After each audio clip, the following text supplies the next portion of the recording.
Hello नमस्कार दोस्तों, आप सभी का स्वागत है आपके अपने परिवार प्लेटफॉर्म ऑफ स्टडी पे।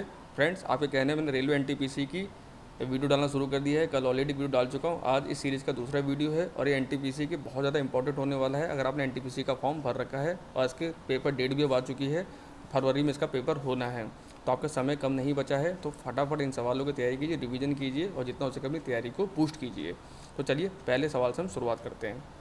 फ्रेंड, पहला क्वेश्चन है, किस अधिनियम के विरुद्ध महात्मा गांधी ने लोगों से 6 अप्रैल 1919 को अहिंसा विरोध दिवस के रूप में मनाने को कहा? तो फ्रेंड्स, आप जानते हैं 1919 में एक हमारा एक्ट आया था, रॉलेट एक्ट, जिसको काला कानून भी कहा गया था। उसी के विरोध में ये गांधी जी ने कहा था। राइट आंसर होगा हमारा रॉलेट एक्ट। और ये जो क्वेश्चन है सब एनटीपीसी में आए हुए क्वेश्चन मैं भी आपको करा रहा हूँ। जो क्वेश्चन आए हुए हैं एनटीपीसी में वही मैं आपको करा रहा हूँ अभी, ठीक है ना।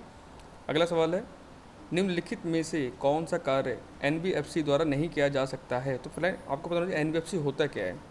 एनबीएफसी का मतलब होता है नॉन बैंकिंग फाइनेंशियल कंपनी, यानी कोई बैंकिंग कार्य नहीं कर सकते हैं, बाकी उसके अलावा सब काम कर सकते हैं। तो प्रोवाइड लोन्स, ये लोन दे सकते हैं, इन्वेस्टमेंट भी कर सकते हैं आप इनमें, जैसे मुथूट फाइनेंस वगैरह आपसे गोल्ड लोन वगैरह ले सकते हैं, इन्वेस्टमेंट भी कर सकते हैं, एसआईपी भी कर सकते हैं, शेयर भी ले सकते हैं। लेकिन आप डिमांड ड्राफ्ट का नहीं कर सकते हैं, डिमांड ड्राफ्ट स्वीकार नहीं कर सकते, क्योंकि डिमांड ड्राफ्ट का संबंध होता है बैंक की कार्य प्रणाली से। तो ये बैंक वाला काम हम कर ही नहीं सकते एनबीएफसी में। तो राइट आंसर होगा हमारा ऑप्शन नंबर सी। अगला क्वेश्चन है, भारतीय रिजर्व बैंक की स्थापना कहाँ हुई थी? सॉरी, कब हुई थी? ये होगा कब, कहाँ नहीं हुई थी, कब होगा।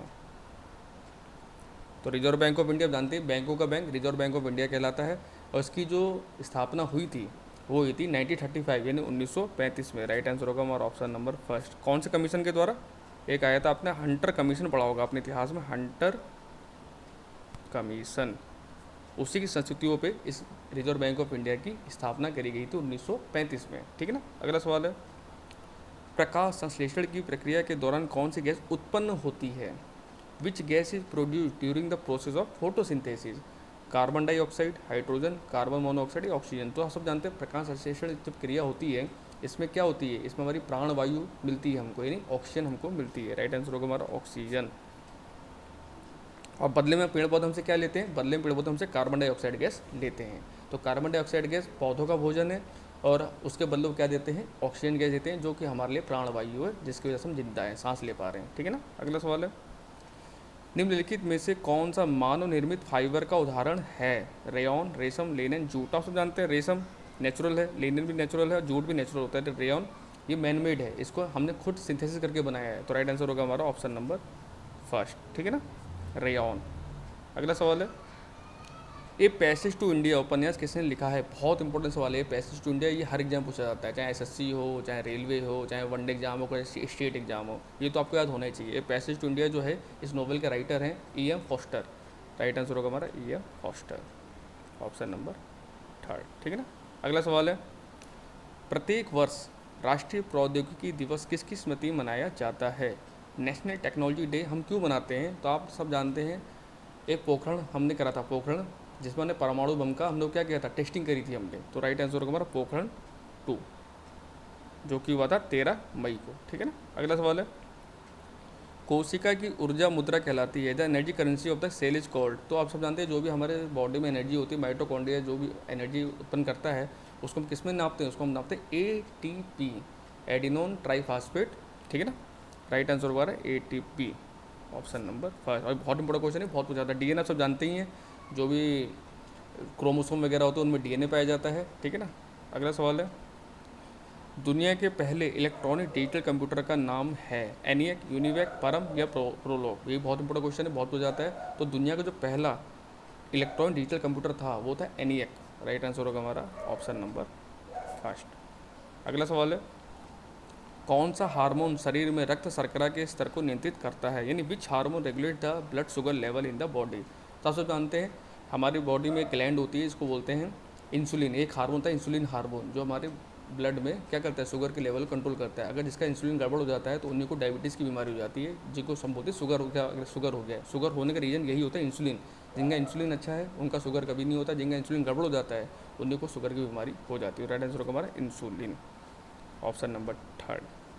अगला सवाल है, जिन्होंने राम मोहन राय के विचारों को प्रचार करने के लिए बोधि समाज की स्थापना की थी, तत्व बोधिनी समाज की स्थापना जो करी थी, किसने की थी? तत्व बोधि समाज की स्थापना करी थी आत्माराम पांडुरंग ने? नहीं, देवेंद्रनाथ टैगोर ने, ऑप्शन नंबर 4। आत्माराम पांडुरंग ने किसकी स्थापना की थी, ये पूछा जाता है, तो इनकी थी प्रार्थना समाज की स्थापना। अगर प्रार्थना समाज आपसे पूछेगा तो आप आंसर देंगे आत्माराम पांडुरंग, ठीक है ना। अगला सवाल है, धुआंधार जलप्रपात का संबंध किस नदी से है, तापी, नर्मदा, कावेरी या महानदी। तो धुआंधार जलप्रपात है, बहुत ही सुंदर जलप्रपात है, आप लोग बहुत लोग देखा भी होगा इसको।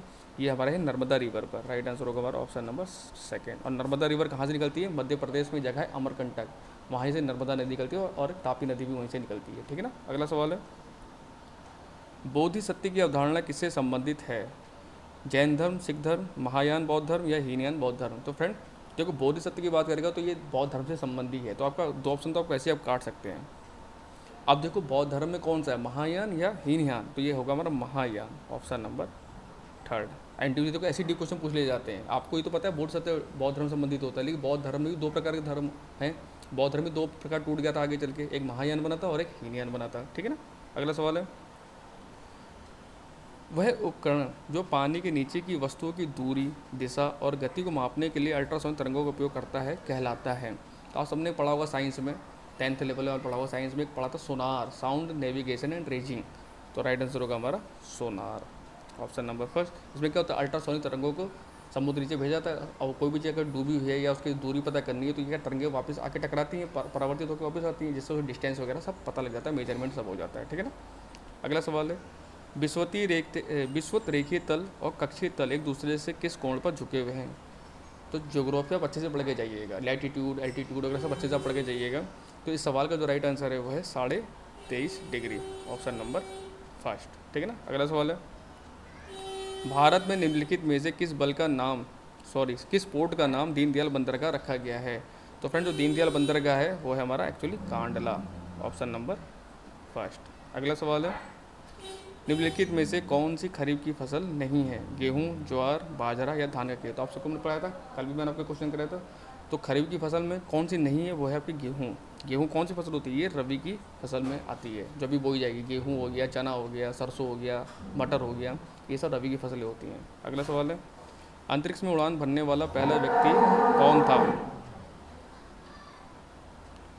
अंतरिक्ष में उड़ान भरने वाला पहला व्यक्ति कौन था, तो वो था हमारा Yuri Gagarin, option number first. अगला सवाल है, भारत के चौथे राष्ट्रपति कौन थे। तो चौथे राष्ट्रपति जो थे वो थे हमारे वी गिरी। राइट आंसर होगा हमारा ऑप्शन नंबर 4। और लास्ट क्वेश्चन इस वीडियो का, काजीरंगा राष्ट्रीय उद्यान किसके लिए प्रसिद्ध है। तो फ्रेंड जो काजीरंगा राष्ट्रीय उद्यान है ये असम में है और ये एक सींग वाले गैंडे के लिए फेमस है। राइट आंसर होगा ऑप्शन नंबर 3, ठीक है।